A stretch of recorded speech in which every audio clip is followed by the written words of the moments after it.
Concerns about Alberta's new integrated driver's licenses. That system was working. This change did not need to happen. Something needs to be done to make the urgent process more accessible to Albertans. Amid delays at registries across the province.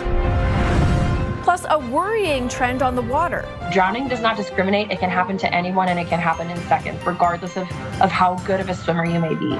Safety groups urge action as Alberta drowning deaths outpace previous years. And a happy end to a family's fertility struggle. You know, the advice, sleep when the baby sleeps. Which baby? Which one? As they adapt to life with not just one, but 4 babies. CTV Calgary, local breaking news. With Tara Nelson, reporting tonight, Alicia Fieldberg. Hello and thank you for joining us. If you're hoping to renew your license or ID card anytime soon, pack your patience.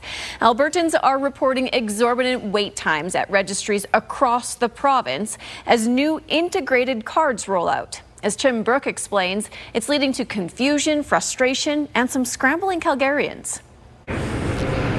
Matthew Randolph is becoming all too familiar with this Shaughnessy registry. I just thought that if I keep at it, it'll work out, and I still hope it will. He's been in and out 5 times over the last month, trying to update information for his elderly father, who isn't mobile enough to make it in himself. He immigrated to Canada from the U.S. in 1969, and he had a Canadian citizenship certificate from 1975, but I'm told that it's too old.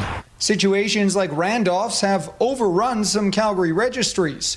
Ever since the province's new integrated ID, healthcare, and citizenship cards rolled out, wait times have skyrocketed. They get to the registrar, they've already been waiting for 2 hours or 2.5 hours, and then they find out that they don't have the right documentation. Even the politicians are feeling it. So I went to another registry and it was 2.5 hours in the queue. But the province isn't panicking. We're not surprised. This is a new process. And we're hearing from Albertans that it's taking longer. Of course, there are additional steps. Minister Dale Nally points out license applications are up 33% year over year. So, of course, there's going to be some initial shock. It's not unreasonable to think that many of those are people that are doing early renewals because they want the new card. They see the value. They see the convenience. There is a 60-day grace period for those who are unable to provide the right documentation. To request that grace period, though, Albertans need to visit a registry agent in person and pay a fee. Something needs to be done to make the urgent process more accessible to Albertans. In the meantime, Nally says no one trying to follow the renewal rules will be charged or lose health coverage. Nobody's going to get fined. But they will have to be patient. And Tim Brooke is live outside a registry in the Beltline. Tim, the advice to Albertans renewing or applying for a license or ID is to know before you go. Yes, a lot to know before you go, Alicia. We have a full list of all the documentation you'll need to bring with you to the registry, but let's give a quick overview right now in case anyone does need to go. First of all, you'll need something that proves that you're legally allowed to be in Canada, so that could look like a passport, a birth certificate, a PR card, even a citizenship certificate, among some other things. You'll also need with you a photo ID and then one of those old AHS paper health cards that we all have somewhere crumpled up in our wallet right now. Also, just a word of wisdom to anyone heading to one of these registries in the next couple of months. Everyone hates waiting, but try to be kind to the agents because a lot of times they're dealing with a new way of doing things, and they're also dealing, Alicia, with a lot of traffic that they typically don't see. Definitely good advice. Thanks, Tim. Well, it's a good time to be a home buyer in Calgary. New large-scale developments and recent studies show the housing market is shifting toward buyers. Tommy Osborne has the details. A groundbreaking celebrating 2 new neighborhoods, Hollands and Halstead, to be built just south of 16th Avenue, covering 133 acres alongside Stony Trail. Together, these 2 neighborhoods will transform more than 133 acres into a vibrant, connected master planning community with nearly 1,500 homes. That's on top of more than 20,000 homes being built so far this year, as Calgary enjoys strong supply for potential buyers. This is a supply story. This is an example, and we see this in other cities across the world, frankly, where you do get a building boom, and then afterwards you could call it affordability. Wahi reports 97% of Calgary neighborhoods with at least 5 home sales were in underbidding territory. And on average, homes are selling for close to $10,000 less than asking price. Good news for first-time home buyers. With the market kind of shifting a little bit, yeah, there was a good price available for me, and yeah, there's a lot on the market right now and a lot of opportunity, especially if you're a new home buyer. Hobbs saved more than $50,000 on his townhouse through a combination of waiting for price drops, negotiating, and the federal government's GST elimination for first-time home buyers. With the 5%, the opportunity was there to get in the community that I wanted to, so very grateful for that. It's not just supply. As McLaughlin says, strong job growth in Calgary means potential home buyers have the means to take advantage of dropping prices. This is not a housing contraction that is being driven by kind of weakness in the underlying economy. It's being driven by supply meeting the market and perhaps at the same time population growth slowing. Tommy Osborne joins us from the new community of Alpine Park. So Tommy, buyers have price and also supply in their favor. That's right, Alicia, and that's because Calgary has had record-breaking housing starts for 3 years in a row prior to this year. So the city has already had a really good head start in building up that supply. And of that supply, a large priority is condos. Condos remaining the most popular build, not just in Calgary, but the entire country. So condos being the main factor in why those prices are going down. And speaking of those prices, the average unit is going for 1% less than its asking price. Alicia. Thanks, Tommy. The Calgary Fire Department has responded to 3 lithium battery fires within 24 hours. At about 3:30 this morning, firefighters responded to a warehouse in the North Dufferin Industrial Park in the southeast. An exterior compactor was on fire, and investigators think it was due to lithium-ion batteries accidentally left in boxes getting crushed in the compactor. Moments later, in Saddle Ridge, fire started in a basement suite, and it sparked from an electric scooter that was plugged in. No one was hurt, and a cat was rescued from the home.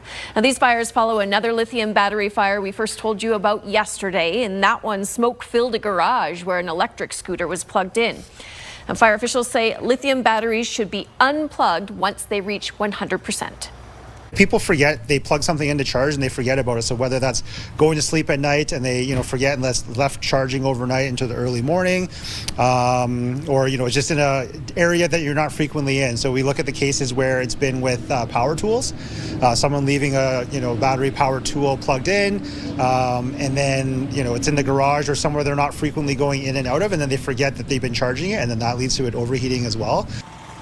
The fire department's also reminding Calgarians to properly dispose of lithium batteries at the appropriate facilities, not to put them in your blue, black, or green bins. There's some good news tonight in British Columbia for thousands of people who've been chased from their homes by wildfires. Crews battling the Bradley Creek fire that destroyed more than 200 houses near Vernon are making progress. Smoke from more than 100 fires in BC and others in Washington state has raised the health risk. But the smoke covers also reduced temperatures, calming down fire behavior. Calgarian Jed Kaplan's vacation on Kootenay Lake is being choked out by smoke. He also happens to be a climate scientist. It's like a campfire.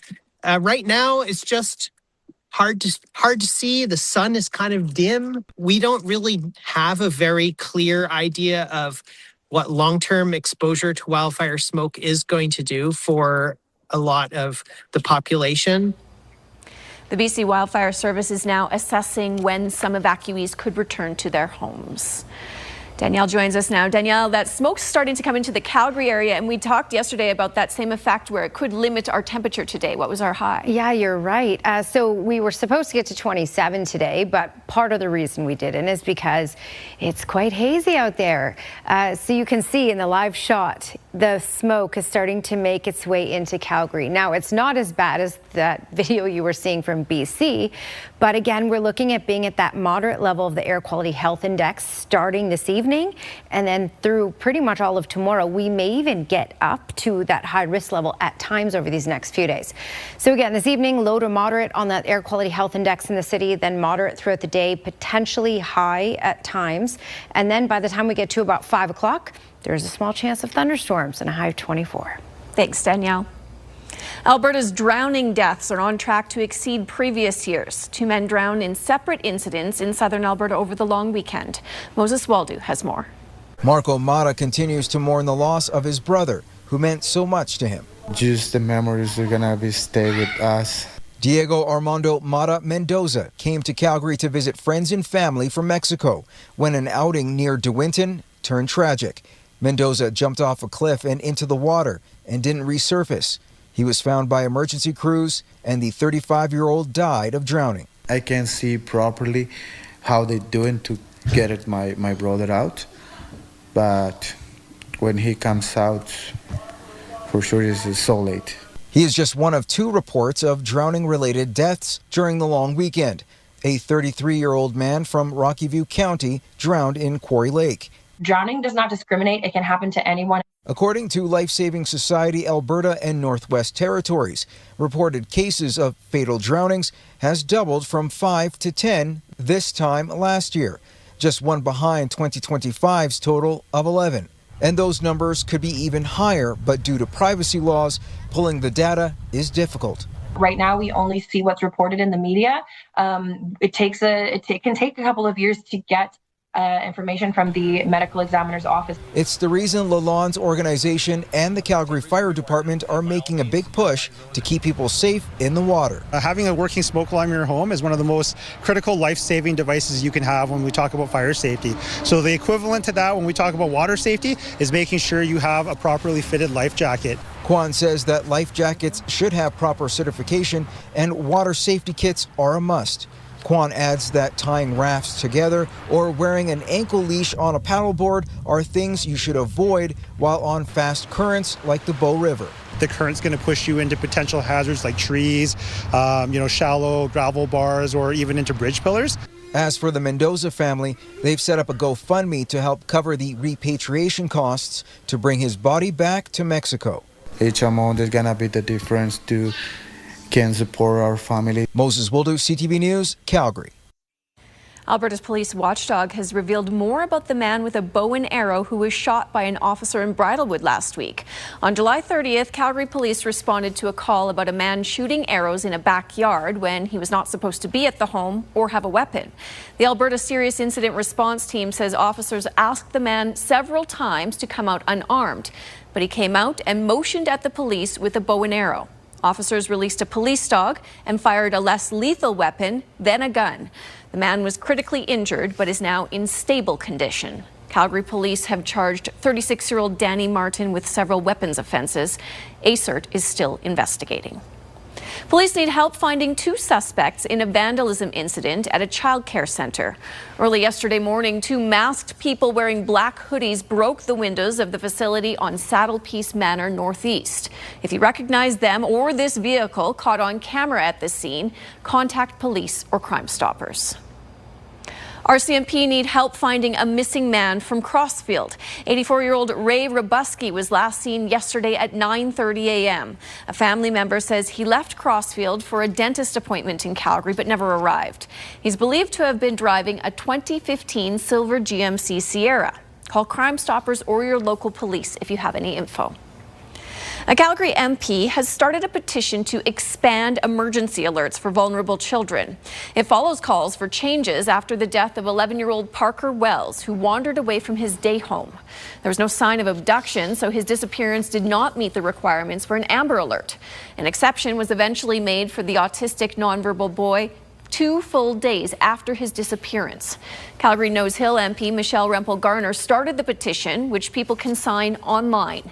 It also calls for first responders to get training about children with intellectual and developmental disabilities. A crash on a rural road east of Red Deer killed 3 people yesterday. We're now learning more about the victims who are being mourned across the country. And you'll have a chance to touch a piece of military history or even own it at a weekend event.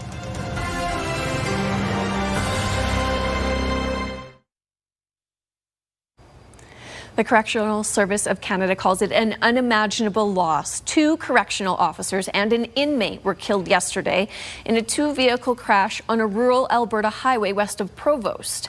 The victims have now been identified and are being mourned across the country. Nicole Weisberg reports. The RCMP was rocked when they responded to the scene. A collision on a rural Alberta highway that claimed the lives of 3 people in a correctional van. 2 correctional officers, identified as Nikolai Serbin and Ramandeep Karman, were killed, as well as a 24-year-old inmate named Kiera Muswa. They lost their lives while carrying out their duties, transporting an offender who also passed in the accident. So really, really difficult time for all of us. Investigators are now piecing together what happened. RCMP say the correctional van collided with a box truck. The driver of the truck suffered minor injuries. Police say the intersection has a stop sign in 2 of the directions, and the other 2 are through lanes. To determine the direction of travel, the speed, the position of the occupants, and if there is even any criminal culpability. Police say Muswa was a resident of North Battleford, Saskatchewan. Serbin, a 57-year-old from Sherwood Park, and Carmen, a 25-year-old from Winnipeg. Community activist Verinder Buller says Carmen came to Canada as an international student from India. She completed her study from Manitoba and moved to Edmonton 6 months ago, and then was working in this job and working hard. And on her last day, she was working 3 hours of overtime, and that took her life. That was not her scheduled shift. Buller says her family is devastated. They're planning to travel to Edmonton in the wake of her death. The president of the Alberta First Responders Association says something like this impacts everyone in the field. We've had a really terrible year for first responders dying on duty or off duty. And, it just feels like 2 weeks maybe without our ribbon on our shoulders. So now we're having to put it back on. So you have to deal with this. His association will be collecting money for the victims' loved ones at a barbecue event next weekend in Spruce Grove. Nicole Weisberg, CTV News, Edmonton. A show devoted to displaying, buying, and selling historical military equipment is marking a decade. The Calgary Militaria show takes place tomorrow. Exhibitors and vendors have equipment from before the Boer War, along with plenty of military history from the First and Second World Wars. The show's organizer says military artifacts are displayed regardless of which side they came from. It could be World War II, it could be Allied, or it could be Axis. So there is German and Japanese military will be here. An 18-year-old kid in the German army was no different than an 18-year-old kid in the Canadian or the US or British army. There were soldiers in their national army and they were just following their orders. The show runs from 10 a.m. until 3 p.m. on Saturday at Deerfoot Inn and Casino. This is CTV News, Calgary. Danielle, we've reached the mid-20s today, but it was brisk this morning. It was, yeah. Those mornings are starting to get a little cool. We have less minutes of daylight. That's one thing. And the other thing is we are so used to having morning starts around those mid to high teens because we had that for about 3 weeks, and now we're starting the days off at 11, 12 degrees. So certainly a difference that we notice, absolutely. And typically we can just look at the mornings remaining a little on that cooler side as we go through. And speaking of which, we're really going to notice a cool down throughout the entire day because next week most days will be below normal. Normal's 24 degrees for this time of year. You're looking at 24 is what we got to today in Calgary. Yes, well, we're going to cool down from here though. 27 is the temperature in Lethbridge and Medicine Hat. 28 in Milk River. So there has been some heat out here today. Lots of sunshine as well. And the smoke is starting to creep its way in. All right, so here's what we're looking at. We talked yesterday about those air quality warnings getting extended and encompassing more communities. And that's sure what happened here. So it was just in the southwest corner yesterday. Now it includes Lethbridge. It's all the way up through Kananaskis, Canmore, Banff, and then up to Jasper almost as well. On the BC side, you can can see the orange line here. On the BC side, it's mainly an orange level warning, and on our side of the Rockies, it's a yellow level. So let me give you an idea of what's been happening here. So the fires are burning in southern BC and Washington State. We're going to get this flow, and we already are, out of the west and southwest, and this is going to be throughout the next 3 days. We'll get winds that are stronger at times, and that will push in more smoke. So the further east you are, the less smoky conditions you'll see. So for example, Medicine Hat will likely remain more towards the low level of the Air Quality Health Index and where we're at now in Medicine Hat. We're pushing to moderate at this point on the west side of our city in Calgary, and we're likely going to be around 6, potentially even 7, which is high risk for tomorrow in the city. And then when you look on the BC side, they're at 10 plus, so very high risk. This will come in waves as we go through the next 3 days. When we talk active weather, nothing happening in the south end, that's all to the north. But guess what? That jet stream, which is the storm track, is going to be slumping south, as you can see right here. And this is going to be the weather pattern. And since the jet stream is a storm track, it's going to drag in unstable weather, really, for the next 5, 6, even 7 days. So we have the potential for thunderstorm activity all down QE2, Calgary included in this, starting in Airdrie at around 4 o'clock. Calgary, we could see any activity as early as 5, 6 o'clock, and then this will track overnight towards the Medicine Hat area. All right, here's your action furnace 5-day forecast. 24 is our high for tomorrow. Air Quality Health Index mainly at moderate, but we may bump into the high level of that Air Quality Health Index as well. So poor air quality for tomorrow in comparison to today for sure. Small chance of thunderstorms by about 5, 6 o'clock in the city, and then we have that chance on Sunday and on Monday as well. You can also see temperatures really cooling down as we go here. Next week, Tuesday and Wednesday, daytime highs just in the high teens, and by that point, looking at picking up 20 millimeters of rain. Thanks, Danielle. After years of infertility struggles and thousands of dollars spent trying to conceive a child, a Calgary couple is now learning what life is like with 4 newborns.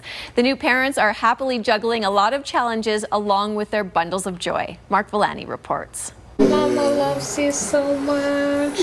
One baby is a handful, but 4 is a completely different adventure for new parents Lola and David Olawale. I'm looking forward to seeing them grow and seeing, how their personalities evolve. It's the rare arrival of quadruplets in Calgary, the first in 8 years.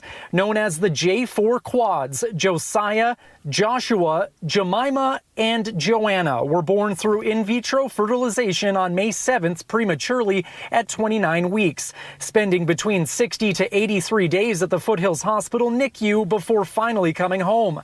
There's been no shortage of sleepless nights ever since. From 12 in the night till 6 a.m., they don't get any sleep.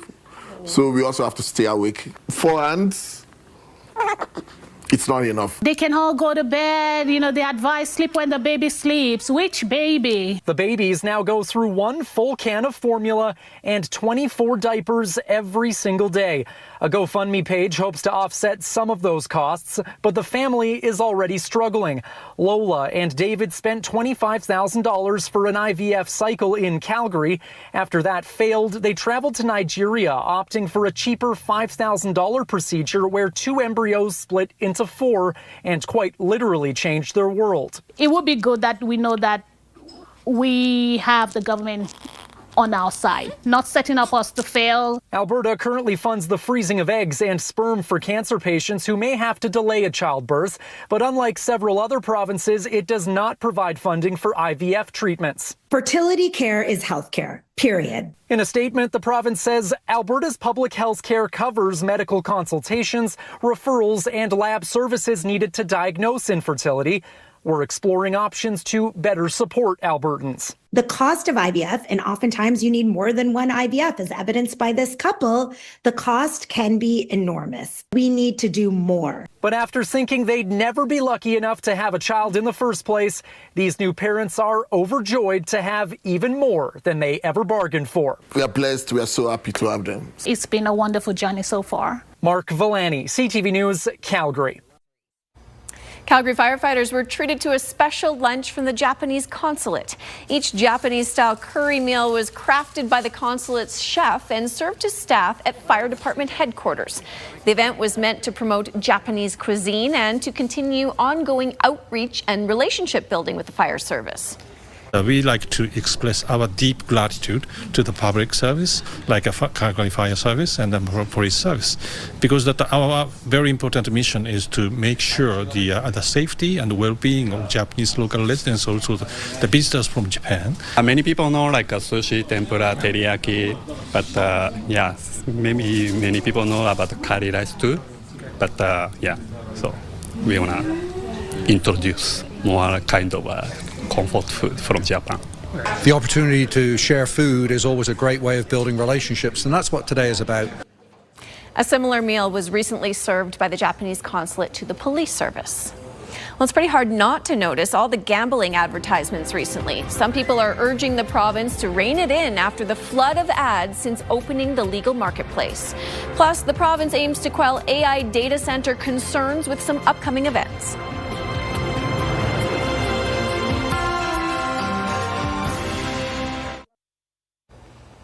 The UCP government has announced a series of town hall meetings on AI data centers in Ponoka, Sturgeon County, and Grand Prairie.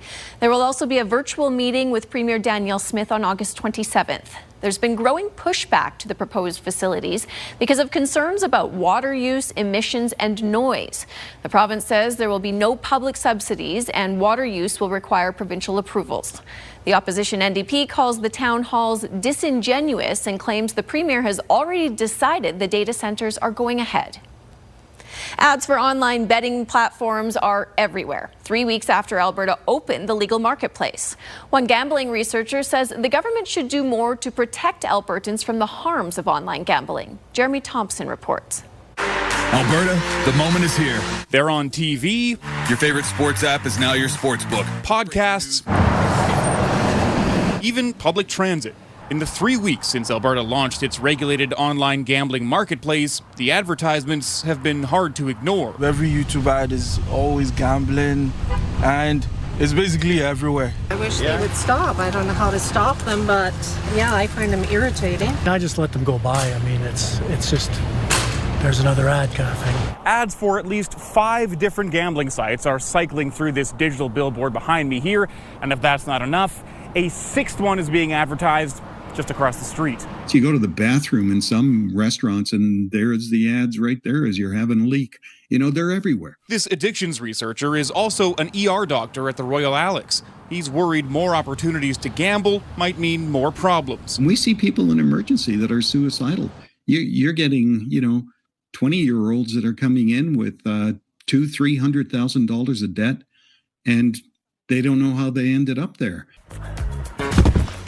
You can't trust everyone, but you can trust BetMGM. Francis Gutty says Ontario has seen a rise in gambling addiction, especially in young men, since it went down this path a few years ago. We can look to Ontario how not to do it, and what we've done is we've replicated it. At the launch event last month, Minister Dale Nally said Alberta's regulated market comes with meaningful safeguards for users. Our focus has been clear. Protect Albertans, especially young people. The government expects to pull in $76 million a year in gambling revenue and will set aside 1% for problem gambling programs. 10% of all revenue that comes into gambling should go towards prevention and treatment. That's how big the problem is. Struggling reliever, advantage, offense. Blue Jays money line. Lock it in. Minister Nally says the government will continue to monitor gaming ads closely to make sure they don't normalize gambling. Jeremy Thompson, CTV News, Edmonton. From the clothes you're wearing to the device you're watching, everything had to be designed. And this weekend, you can celebrate that creative talent in Calgary.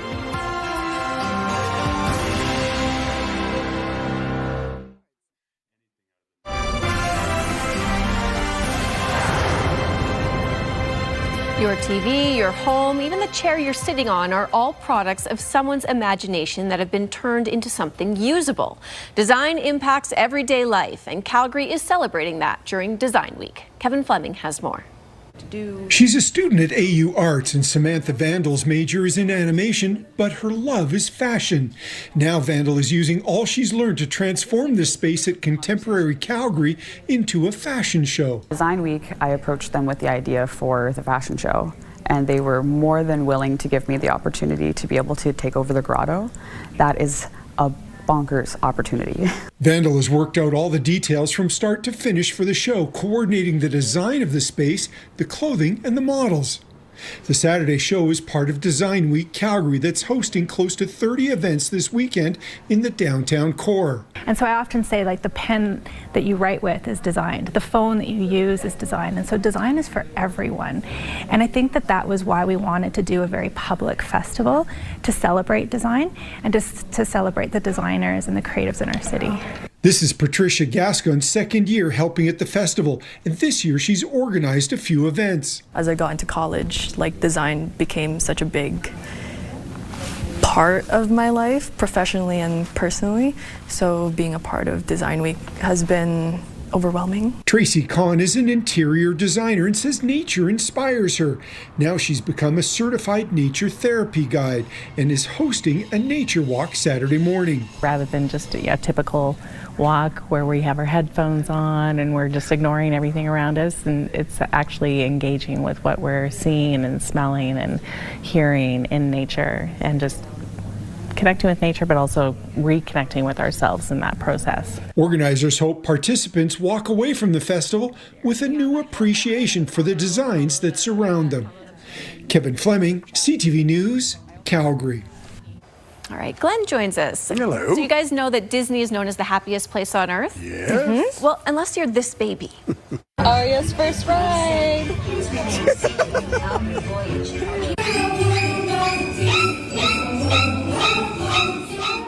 Now, little Arya was napping in her dad's arms when she entered the It's a Small World ride, but when she woke up, she was absolutely shocked at everything around her. What's Poor happening? girl looks traumatized on her first ride. Traumatized. Will she ever go back, I wonder? I don't know. Memory.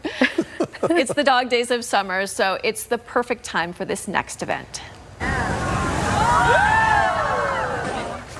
More than 1,000 people gathered on the beach in California for the 10th annual World Dog Surfing Championships. The dogs are judged based on how long they stayed on the board, the size of their wave, their confidence, balance, and any tricks they attempted. I don't know what kind of tricks you can attempt when you're a Chihuahua trying to stay on the board there. Yeah. Also, does it make you feel bad that, you can't surf, but that dog can? True. Those are some talented dogs. Yeah. That is very true.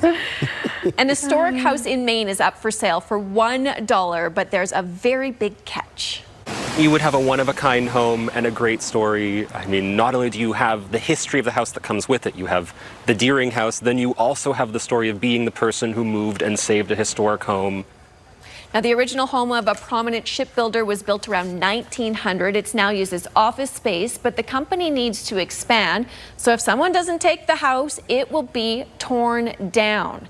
A similar historic home was recently moved, but it involved a lot of logistics and cost $100,000 just to move it down the road. So I don't know. People have 2 years to figure this out. Yes, it's only $1, of course, for the house, but that move right there just... That's so impressive how they can move a home. That's not bad. $101,000 for a house. That's pretty good, right? Yeah. Well, Canada's unemployment rate is at a 2-year low. It's due to a bigger than expected number of new jobs. More ahead on our business report.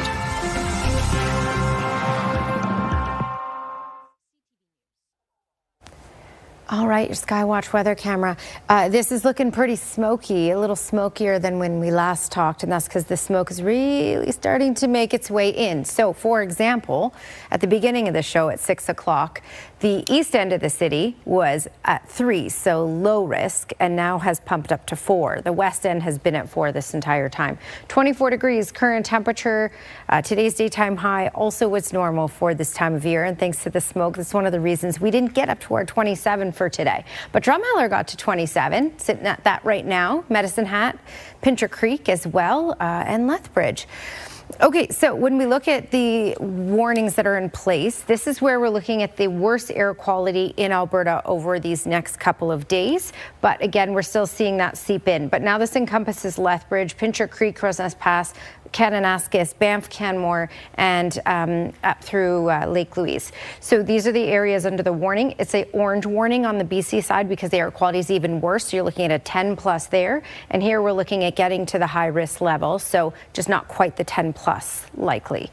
For Calgary, Yeah, we're at 4 right now, and we'll likely boost up to 5, even 6, and then get into the 7, which is high risk, is the possibility for tomorrow.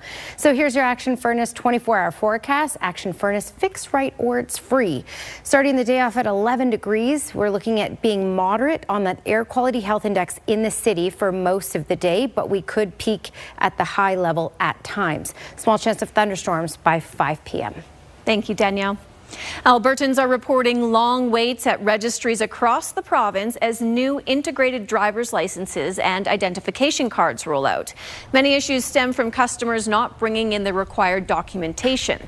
You now have to provide a lot more and may even need to get updated copies of documents. The Calgary Fire Department has responded to 3 lithium-ion battery fires within 24 hours. Fire officials say scooters, phones, and other devices with these batteries should be unplugged once they reach 100%. And it's a home buyer's market in Calgary right now, with prices lower and new options now available. American Airlines has launched new seasonal service between Calgary and New York. The route connects Calgary with JFK Airport 3 days a week. You can catch it on Tuesdays, Thursdays, and Sundays until October 4th. American Airlines will continue its year-round Saturday service between Calgary and New York's LaGuardia Airport. The Canadian economy churned out a surprising 75,000 jobs in July, when most economists had expected about 15,000 jobs to be created. BNN Bloomberg's Mirella Fernandez has more. The big number helped bring the unemployment rate down to 6.4%. The 75,000 jobs created were split between full and part-time work. The biggest gain made in the core age group, those between 24 and 54 years old. There were 52,000 more people working in Ontario in July at 18,000 in BC. Jobs in wholesale and retail trade made the biggest gains. Here are the closing numbers for the day. The Canadian dollar is down to 71.73 US. West Texas Intermediate is up to 78.18 US a barrel. Western Canadian Select is up over $2 to 61.05. And the TSX closed in new record territory, up 244 points to 36,381. Those are your business headlines. I'm Mirella Fernandez. A Calgary golfer is on quite the winning streak, but he's still got quite a ways to go to beat another champion at Willow Park. Glenn has the story coming up.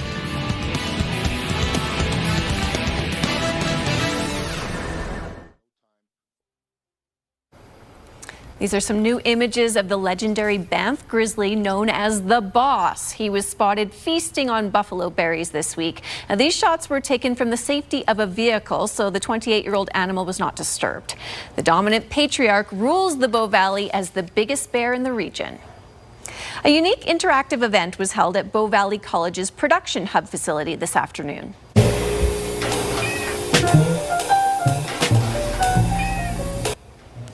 The event, called YYC Soundscapes in Tune with Motion, was images of Calgary shown while 3 jazz musicians improvising music based on what they saw.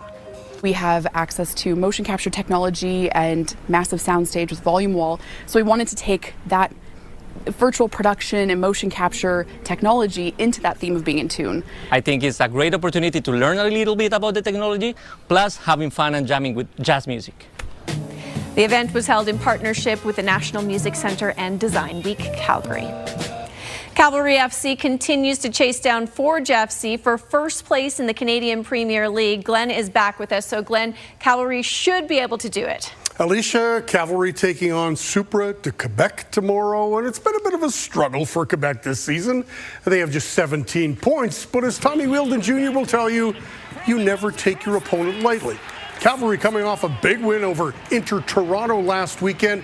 They beat them 5-0. Supra's last game was against Cavalry, where Cavalry would score the winning goal in extra time in a thrilling match at Atco Field. For Cavalry, it's an important part of the season. After the Quebec game, they're at home for 3 straight against Forge, Ottawa, and Vancouver. We're excited for the challenge, and we're ready for it. This is a big part of the season to give us a nice push to get to the end of the year and be where we want to be, which is fighting for first place. So we're excited for it and we're ready for it. They're a clever team. They move, they rotate, they play freely. there's no expectations on them this season because they're coming into it as a rookie, so to speak. So I think they rise their game to play against us, and I think they've got some talent there. Kickoff for tomorrow's game, 6 o'clock Calgary time. The Willow Park Golf and Country Club had its club championship last weekend, and a familiar face was once again on top of the leaderboard. Braden Wheeler knows practice makes perfect, and the 40-year-old has been perfect for quite some time at the Willow Park Club Championship. This past weekend, Wheeler won his 7th straight club championship. It was an amazing weekend.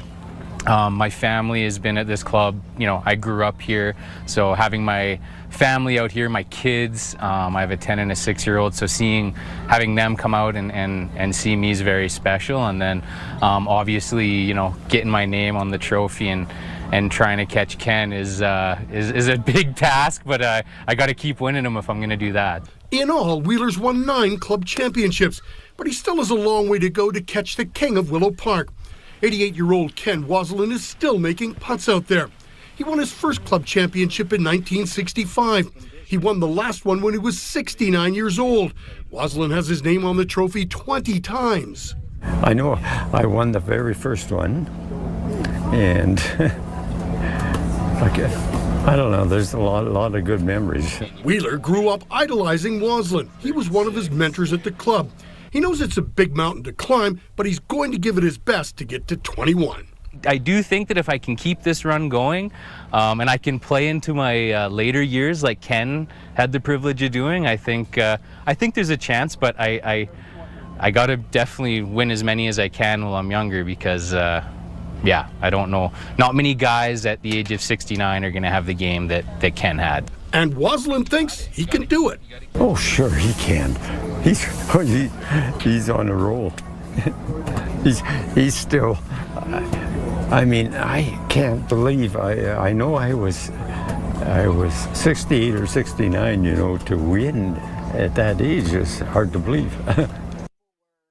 29 between those two is absolutely amazing. Super impressive. Cool. Yeah. What's not as cool is the weather forecast. Let's just say it, right? I know a lot of people wanted a break from the heat, but I don't think everyone was hoping for it being this cool next week where, you're looking at 18, 17 for daytime highs. But we do need moisture, so there's lots to come. So that's a good thing. Air quality health index moderate to potentially high. In the city tomorrow, 24 degrees is the daytime high, 22 for Sunday, then down to 20 for Monday. All 3 days come with the risk of late day thunderstorms.